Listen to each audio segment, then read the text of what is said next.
మొన్ననే అనుకున్నాము ఫౌండేషన్ వేయాలని అనేది. ఈ ఫౌండేషన్ వేయడం రాళ్ళు పురపం వేసి ప్రోటోకాల్ ఆకాలి ఏకాలి మన కాలపరిమితి అయిపోతాయి. కాబట్టి అభివృద్ధి కమిషనర్ గారికి డీ గారు చెప్పారు. నేను మళ్ళీ మా అక్క వచ్చిన 10-15 రోజులు అయిపోయింది. మళ్ళీ ఫిబ్రవరి వస్తే మళ్ళీ బడ్జెట్ ప్రిపరేషన్ జరుగుతాయి. ఈ ఉండే నిధులు కూడా బడ్జెట్ ప్రిపరేషన్ మళ్ళీ ఇవి తీసుకుపోయి మళ్ళీ నెక్స్ట్ ఇయర్ వెళ్తారు. నెక్స్ట్ ఇయర్ వెళ్తే మనకు లాభం ఉంది. కాబట్టి ఉండే ఫండ్లు మనం అప్లై చేద్దాం ఇమీడియట్గా. కానీ దీనికి రాళ్ళు రప్పంతో అవసరం లేదు. మనకు ఎక్కడ కొడదాం మొదలు పెడతాం. ప్రజలకు పని కావాలా, ప్రజలకు రోడ్డు కావాలా, డ్రైన్ కావాలా, వాళ్ళకి కావాల్సిందే. కానీ మనకెందుకు దానికి ఎవరి పేరు ఉంటేనే కూడా పేరు ఏమైనా వస్తాయా? మొన్న కూడా ఇవన్నీ నేనే తీసుకున్నాను. నా పేరు మీద ఏం చేయడన్నా నా పేరు మీద పెట్టుకునేనా అవసరం లేదు కదా. ఇది 110 ఎకరాలు నాకు తోపుకి వచ్చి ప్రాణం ఉపయోగించింది. పాత సీనియర్ వాళ్ళు తెలిసింది వాళ్ళు 2 ఎకర్స్ గారు నలుగురు నగరికి ఇచ్చింది. తర్వాత అది పని కూర్చొని అజయ్ జన్ గారు జేసీ గారు సాయి ప్రసాద్ గారు కలెక్టర్ ఉండి రైతుల గారు కూర్చొని మాట్లాడి శ్రద్ధం చేసి ఒక రేటు తీసుకొచ్చి అమితంగా తీసుకొచ్చి పెట్టాం. తీసుకొచ్చిన తర్వాత కొంచెం పట్టాలు ఇచ్చినాము. అన్ని రకాల వారికి, ప్రెస్ వారికి ఇచ్చినాము, మీడియా వారికి ఇచ్చినాము, నాటకాల విషయాలకు ఇచ్చినాము, పగటి వేషగాలకు ఇచ్చినాము, మౌజాలకు మా ఆఫీసర్లకు ఇచ్చినాము.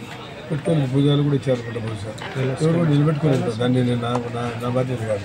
తర్వాత ప్రభుత్వం మారిపోయిన తర్వాత వాళ్ళు దాన్ని మళ్ళీ దానికి నా పేరు కొత్త పేరు పెట్టి రాజశేఖర్ గారు తెచ్చిపోయారు కాబట్టి చెప్పి దాని పేరు మార్చి వైఎస్ఆర్ నగర్ పెట్టారు. సరే ఏ దగ్గర పెట్టినా దానికి కాదు, కానీ ప్రజలు పని కావాలని వచ్చాక వైఎస్ఆర్ నగర్ అభివృద్ధి కోసం ఆంధ్రప్రదేశ్ రాష్ట్ర న్యాయశాఖ మరియు మైనార్టీ సంక్షేమ శాఖ మంత్రివర్యులు గౌరవనీయులు ఎన్ఎండి ఫరూక్ సార్ గారు ఇక్కడికి విచ్చేసినందుకు 38 వార్డు ప్రజల కోసం విచ్చేసినందుకు పేరు పేరున కృతజ్ఞతలు తెలుపుకుంటున్నాను ఫరూక్ సార్ గారికి.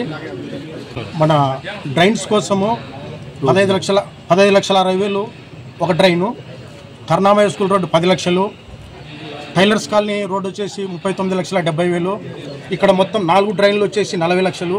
మొత్తం ఇవన్నీ శాంక్షన్ చేసి 1,05,00,000 చిల్లర శాంక్షన్ చేసినందుకు ఫరూక్ సార్ గారికి ధన్యవాదాలు తెలుపుకుంటూ 38 వార్డు అందరి తరఫున కృతజ్ఞతలు తెలుపుకుంటున్నాను.